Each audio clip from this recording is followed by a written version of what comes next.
Welcome to Harika concepts. ఈరోజు నేను banking awareness నుంచి టైప్స్ ఆఫ్ బ్యాంక్స్ అండ్ అలానే నేషనలైజేషన్ కోసం ఎక్స్ప్లెయిన్ చేస్తున్నాను.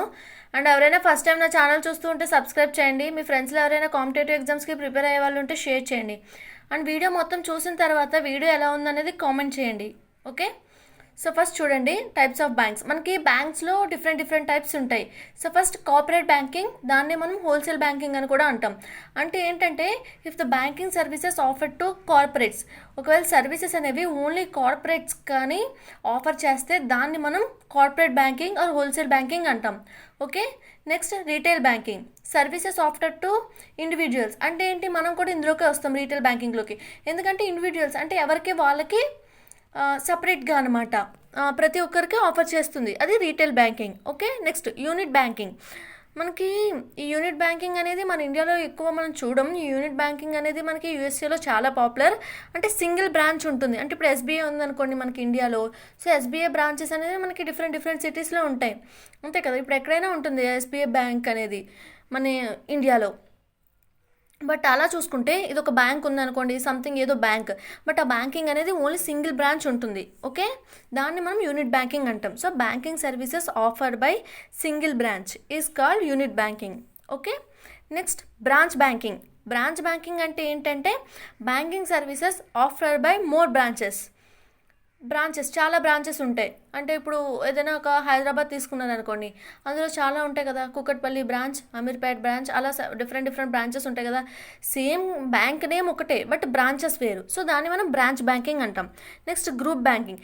ఈ గ్రూప్ బ్యాంకింగ్ ఏంటంటే banking services offer to group of individuals. అంటే ఇండివిజువల్స్ అంటే వన్ మెంబర్, ఆ వన్ మెంబర్ అందరూ కలిపి ఒక గ్రూప్గా ఫామ్ అవుతారు. ఆ గ్రూప్కి ఆఫర్ చేసే బ్యాంక్ సర్వీసెస్ వచ్చేసి మనం గ్రూప్ బ్యాంకింగ్ అంటాం. ఓకే, ఓన్లీ ఇండివిజువల్కి ఆఫర్ చేస్తే అది retail banking. So group of ఇండివిజువల్స్కి ఆఫర్ చేస్తే అది group banking. Okay, and only single branch ఉంటే అది unit banking, and many branches ఉంటే దాన్ని మనం బ్రాంచ్ బ్యాంకింగ్ అంటాం. Next offshore banking. Banks will accept all different countries currencies except local currency. Okay, ఈ ఆఫ్షోర్ బ్యాంకింగ్ ఏంటంటే మొత్తం డిఫరెంట్ కంట్రీస్ ఒక్కొక్క కంట్రీకి ఒక్కొక్క కరెన్సీ ఉంటుంది కదా. ఫర్ ఎగ్జాంపుల్ ఇండియాకు రూపీ ఉంది, అలా వేరే కంట్రీకి వేరే ఉంటాయి, అంతే కదా. సో అలా ఇప్పుడు యూఎస్ఏ తీసుకున్నారనుకోండి, అక్కడ కరెన్సీ వచ్చేసి డాలర్స్. సో అలా ఒక బ్యాంక్ అనేది మొత్తం డిఫరెంట్ కంట్రీస్ అన్ని కరెన్సీస్ యాక్సెప్ట్ చేస్తుంది, బట్ లోకల్ కరెన్సీ మాత్రం యాక్సెప్ట్ చేయదు. ఎగ్జాంపుల్ వచ్చేసి మనకి స్విస్ బ్యాంక్. ఓకే, ఇప్పుడు ఇండియాలో అలాంటి బ్యాంక్ ఏమైనా ఒక ఆఫ్షోర్ బ్యాంక్ ఉందనుకోండి, అది డిఫరెంట్ కంట్రీస్ కరెన్సీ యాక్సెప్ట్ చేస్తుంది. అంటే యూఎస్ఏ, యూకే, రష్యా, చైనా అన్నీ యాక్సెప్ట్ చేస్తుంది. బట్ వచ్చేసరికి మన లోకల్ కరెన్సీ అంటే ఏంటి, రూపీని యాక్సెప్ట్ చేయదు. అలాంటి బ్యాంక్స్ మనం స్విస్ బ్యాంక్ అంటాం. సో అలాంటి బ్యాంక్ని ఆఫ్షోర్ బ్యాంకింగ్ అంటాం. దానికి ఎగ్జాంపుల్ వచ్చేసి Swiss bank. Okay, next para banking. Additional services offered by the banks ఏం చేస్తాయి, బ్యాంక్స్ చేయాల్సిన సర్వీసెస్ కన్నా ఇంకా అడిషనల్గా ఏమైనా సర్వీసెస్ ఆఫర్ చేస్తే దాన్ని మనం పారా బ్యాంకింగ్ అంటాం. Next narrow banking.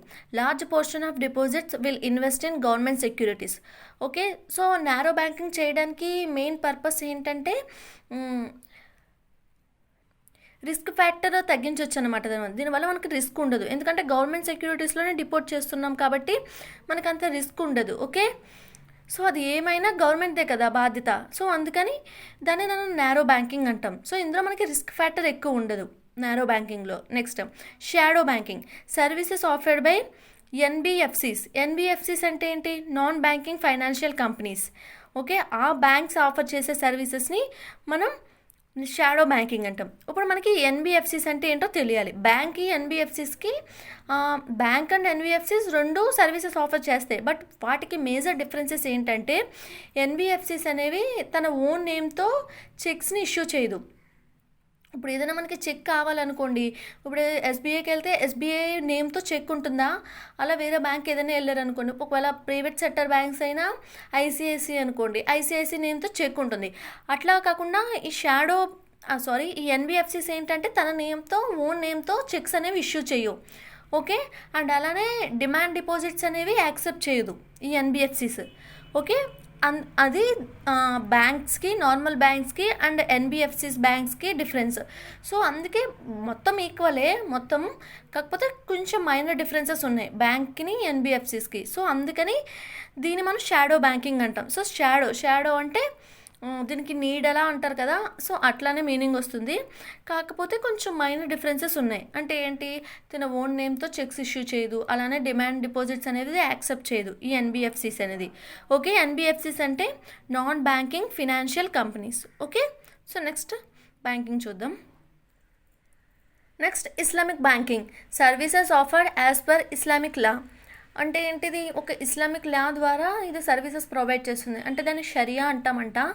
సో అదంటే ఇంట్రెస్ట్ ఫ్రీ రిటర్న్స్. ఇప్పుడు ఏదైనా మీరు బ్యాంక్ నుంచి ఏదైనా తీసుకున్నారు some amount of money, for example ఒక 40,000 50,000 ఎంతో తీసుకున్నారు. బట్ మనం అది ఏం చేస్తాం, బ్యాంక్కి సర్టెన్ రేట్ ఆఫ్ ఇంట్రెస్ట్ అనేది ఫిక్స్ చేస్తుంది. మనం రిటర్న్ చేసినప్పుడు అది ఇంట్రెస్ట్ చేసి మనం మొత్తం టోటల్ అమౌంట్ ఇస్తాం.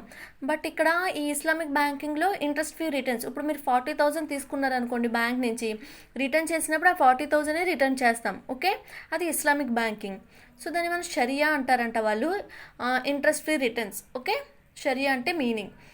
బట్ మనకి నార్మల్ బ్యాంకింగ్స్లో అట్లా కాదు. ఏంటంటే ఇప్పుడు మీరు ఒక 40,000 తీసుకున్నారు, దానికి సమ్ రేట్ ఆఫ్ ఇంట్రెస్ట్ ఉంటుంది. మీరు రిటర్న్ చేసినప్పుడు ఆ రేట్ ఆఫ్ ఇంట్రెస్ట్ కూడా తిరిగి రిటర్న్ చేయాలి. అంటే 40,000 ప్లస్సే అవుతుంది. బట్ ఇక్కడ ఏంటంటే మనం ఎంతైతే తీసుకొచ్చుకున్నామో అంతే రిటర్న్ చేయాలి. ఓకే, అది Islamic banking. Next armchair banking. Armchair banking ఏంటంటే sitting at one place to conduct banking related transactions.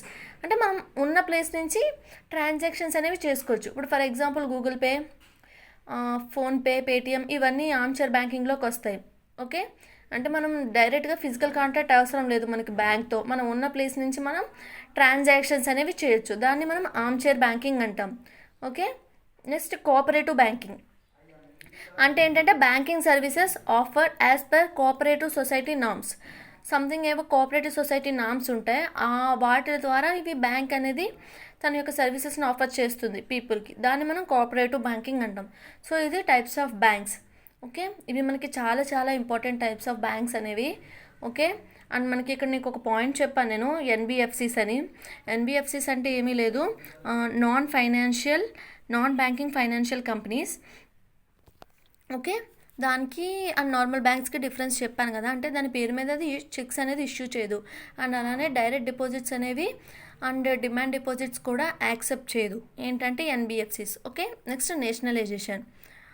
And మనకి నేషనలైజేషన్ అనేది చాలా చాలా ఇంపార్టెంట్ టాపిక్. అండ్ మనకి నేషనలైజేషన్ కోసం మనకి బిట్స్ వచ్చినా రాకపోయినా మనకి ఇంటర్వ్యూలో మాత్రం ఈ టైప్ ఆఫ్ క్వశ్చన్స్ అడుగుతూ ఉంటారు. ఓకే, సో మనకి ఇది ఇంటర్వ్యూలో ఇలాంటి టైప్ ఆఫ్ క్వశ్చన్స్ అడుగుతారు. వాట్ ఈజ్ నేషనలైజేషన్ అంటారు. సో చాలా చాలా ఇంపార్టెంట్. అంటే ఏంటంటే నేషనలైజేషన్ అంటే transferring ownership from private to public or acquiring majority of stake that is 51%. Okay, ఏమీ లేదు, ఇప్పుడు ఒక ప్రైవేట్ సెక్టర్ బ్యాంక్ ఉంది. ఆ ప్రైవేట్ సెక్టర్ బ్యాంక్ని మనం గవర్నమెంట్ అండర్టేక్ తీసుకోవడం, అంటే గవర్నమెంట్ దాని యొక్క అన్ని ప్రాపర్టీస్ అన్ని గవర్నమెంట్ అండర్లో ఉండడం అనమాట. అంటే దాని యొక్క ఏదైనా ఒకవేళ అది ఇప్పుడు గవర్నమెంట్ ఒక బ్యాంక్ ఏదైనా ఆఫర్ చేసింది అనుకోండి, ఏదైనా మనీ ఆఫర్ చేసింది అనుకోండి పీపుల్కి, సర్టెన్ రేట్ ఆఫ్ అమౌంట్ ఇంట్రెస్ట్గా ఫిక్స్ చేస్తుంది ఇయర్కి. సో దాన్ని మనం రేట్ ఆఫ్ ఇంట్రెస్ట్ అంటాం. సో అలాంటివి కానీ ఏదైనా మొత్తం పబ్లిక్ అండర్టేకింగ్లో ఉంటే దాన్ని మనం నేషనలైజేషన్ అంటాం. అంటే ఫస్ట్ ఆ బ్యాంక్ అనేది ప్రైవేట్ బ్యాంకే, కాకపోతే తర్వాత అది గవర్నమెంట్ అండర్టేక్ చేసుకుంది, అంటే గవర్నమెంట్ ఆధీనంలోకి తీసుకుంది. సో దాన్ని మనం నేషనలైజ్డ్ బ్యాంక్ అంటాం. అలానే ఇప్పుడు ఫర్ ఎగ్జాంపుల్ ఒక 100% అనుకోండి, ఏదైనా 100% కదా. సో ఒక షేర్ ఒక మొత్తం టోటల్ అనేది 100% అనుకోండి, అందులో 51% అంటే మోర్ దాన్ 50, అది మినిమం 51% ఎంతైనా ఉండొచ్చు, ఆర్ మ్యాక్సిమం 100 వరకు ఎంతైనా అది గవర్నమెంట్ కంట్రోల్లో ఉంటే దాన్ని కూడా నేషనలైజ్డ్ బ్యాంక్ అంటాం. ఫర్ ఎగ్జాంపుల్ ఒక బ్యాంక్ ఉందనుకోండి, దాని యొక్క మొత్తం 1000 crores అనుకోండి. 1000 crores అంటే మోర్ దాన్ 50 అంటే ఎంత, ఒక 51 crores అనేది పబ్లిక్ ఇన్వెస్ట్ చేసింది అనుకోండి, అంటే గవర్నమెంట్. అప్పుడు దాన్ని కూడా మనం నేషనలైజ్డ్ బ్యాంక్ అంటాం. అంటే గవర్నమెంట్ కంట్రోల్లో ఉండాలి, దాన్ని మనం నేషనలైజ్డ్ బ్యాంక్ అంటాం. అంటే ఫస్ట్ అది ప్రైవేట్ బ్యాంకే, కాకపోతే నెక్స్ట్ గవర్నమెంట్ కంట్రోల్లోకి వచ్చింది. ఫస్ట్ అసలు ఈ నేషనలైజేషన్ అనే కాన్సెప్ట్ ఎందుకు వచ్చిందంటే హజారే కమిటీ అనే ఒక కమిటీ రికమెండేషన్స్ ద్వారా ఈ నేషనలైజేషన్ అనే కాన్సెప్ట్ వచ్చింది. ఎందుకు ఆ కమిటీ ఈ నేషనలైజేషన్ని రికమెండ్ చేసిందంటే, ఇప్పుడు ఫర్ ఎగ్జాంపుల్ అప్పుడు బ్యాంక్స్ అనేవి ఎందుకు ఉండే అంటే ప్రాఫిట్స్ తీసుకోవడం కోసం ఉండేవి, అంటే వాళ్ళకి ఏదో ఒక ప్రాఫిట్ చేసుకోవడం కోసం. సో దానివల్ల కామన్ మ్యాన్కి బ్యాంకింగ్ సర్వీసెస్ అనేవి అందేవి కాదు. సో అందుకని ఆ టైంలో మనకి ఆ హజారే కమిటీ నేషనలైజేషన్ని రికమెండ్ చేసింది. సో అప్పటి నుంచి మనకి బ్యాంక్స్ అనేవి నేషనలైజేషన్ అవ్వడం స్టార్ట్ అయ్యాయి. ఓకే, సో అప్పుడు మనకి అదేంటంటే ఏమీ లేదు, ఫస్ట్ అది ప్రైవేట్ సెక్టర్ బ్యాంకే. సో దాని తర్వాత పబ్లిక్ తీసుకోవడం, దాన్ని మనం నేషనలైజ్డ్ బ్యాంక్స్ అంటాం.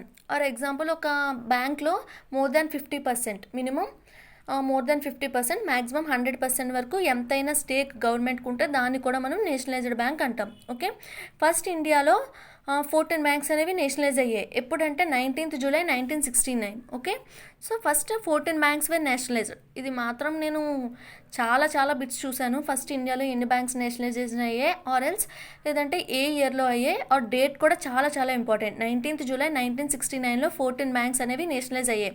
అంటే అప్పటి వరకు ప్రైవేట్ సెక్టర్లో ఉన్న బ్యాంక్స్ని పబ్లిక్ అండర్టేక్ తీసుకుంది, అంటే పబ్లిక్ తీసుకుంది వాటిని. సో అప్పటి నుంచి వాటిని నేషనలైజ్డ్ బ్యాంక్స్ అంటాం. ఓకే, తర్వాత సెకండ్ ఫేజ్ ఆఫ్ నేషనలైజేషన్లో 6 more బ్యాంక్స్, అంటే 6 more బ్యాంక్స్ అనేవి నేషనలైజ్ అయ్యాయి. అది ఎప్పుడంటే 15th April 1980లో. Okay, next On September 4, 1993, New Bank of India was merged in Punjab National Banks. Okay, so చూడండి మనకి ఇక్కడ ఫస్ట్ 14 బ్యాంక్స్ నేషనలైజ్ అయ్యాయి, తర్వాత 1980లో 6 బ్యాంక్స్ నేషనలైజ్ అయ్యాయి. టోటల్ ఎంత? 14 + 6 20. కానీ తర్వాత 1993లో న్యూ బ్యాంక్ ఆఫ్ ఇండియా అనేది పంజాబ్ నేషనల్ బ్యాంక్లో మెర్జ్ అయిపోయింది. మెర్జ్ అవ్వడం అంటే కలిసిపోయింది. ఓకే, సో అప్పటి నుంచి న్యూ బ్యాంక్ ఆఫ్ ఇండియా అనే బ్యాంక్ లేదు, ఇంకా పంజాబ్ నేషనల్ బ్యాంక్గానే ఆ బ్యాంక్ సర్వీసెస్ కూడా మనకు అందుబాటులో వచ్చాయి. ఇప్పుడు కూడా చాలా మెర్జింగ్స్ చూసాం కదా మనం రీసెంట్గా. సో అప్పటి నుంచి ఆ 14 + 6 20 ఉండేవి, బట్ అందులో ఒక బ్యాంక్ మెర్జ్ అయిపోవడం వల్ల 19 వచ్చాయి. ఓకే, నేషనలైజ్డ్ బ్యాంక్స్ 1993కి ఎన్ని ఉన్నాయంటే 19 నేషనలైజ్డ్ బ్యాంక్స్.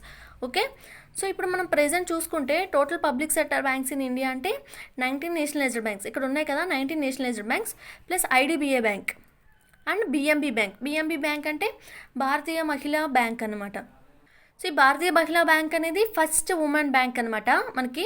అది ఎప్పుడు ఎస్టాబ్లిష్ అయిందంటే 2013లో అయింది. అండ్ ఐడిబిఐ బ్యాంక్ వచ్చేసి 2008లో అయింది. ఓకే, అండ్ తర్వాత ఎస్బీఐ అంటే state bank of India. And SBI associates కూడా ఉంది, అంటే యాక్ట్ ఫామ్ అయింది ఎస్బీఐ అసోసియేట్ అనేది ఫామ్ అవడం వల్ల. ఆ యాక్ట్ ఎప్పుడు ఫామ్ అయిందంటే మనకి 1959. ఆ తర్వాత నుంచి మనకి ఎస్బీఐ అసోసియేట్స్ వచ్చాయి. అసోసియేట్స్ అంటే ఏంటంటే కనెక్టర్స్ ఎస్బీఐ బ్యాంక్కి. అది ఏంటంటే state bank of Hyderabad, state bank of Mysore, state bank of Patiala, state bank of Bikaner, state bank of Jaipur, state bank of Saurashtra, state bank of Indore and state bank of Travancore. ఇవి మనకి 8 అసోసియేట్స్ ఎస్బీఐకి. ఓకే, అయితే ఏమైందంటే 1963లో ఈ State bank of Bikaner and state bank of Jaipur merge అయిపోయి ఇది ఎలా form అయిందంటే State bank of Bikaner and జైపూర్గా ఆ నేమ్ చేంజ్ అయింది. ఓకే, ఇప్పుడు 1963లో. తర్వాత అలానే ఎస్బీఐలోకి ఈ రెండు కలిసి ఒక బ్యాంక్గా ఫామ్ అయ్యాయి ఇక్కడ అసోసియేట్స్. బట్ తర్వాత ఎస్బీఐలోకి వచ్చి 2008లో ఈ స్టేట్ బ్యాంక్ ఆఫ్ సౌరాష్ట్ర వచ్చి కలిసిపోయింది. ఓకే, అండ్ తర్వాత మళ్ళీ ఎస్బీఐలోకి స్టేట్ బ్యాంక్ ఆఫ్ ఇండోర్ వచ్చి కలిసిపోయింది ఎప్పుడు 2010లో. ఓకే, సో ఇక్కడ 8 ఉన్న అసోసియేట్స్ ఈ రెండు కలిసి ఒకటి అయిపోయింది. నెక్స్ట్ ఇది స్టేట్ బ్యాంక్లో కలిసిపోయాయి, అంటే ఎన్ని అయిపోయాయి? ఇక్కడ 2 వెళ్ళిపోయాయి. అండ్ అలానే ఈ రెండు కలిపి ఒకటి అయిపోయింది.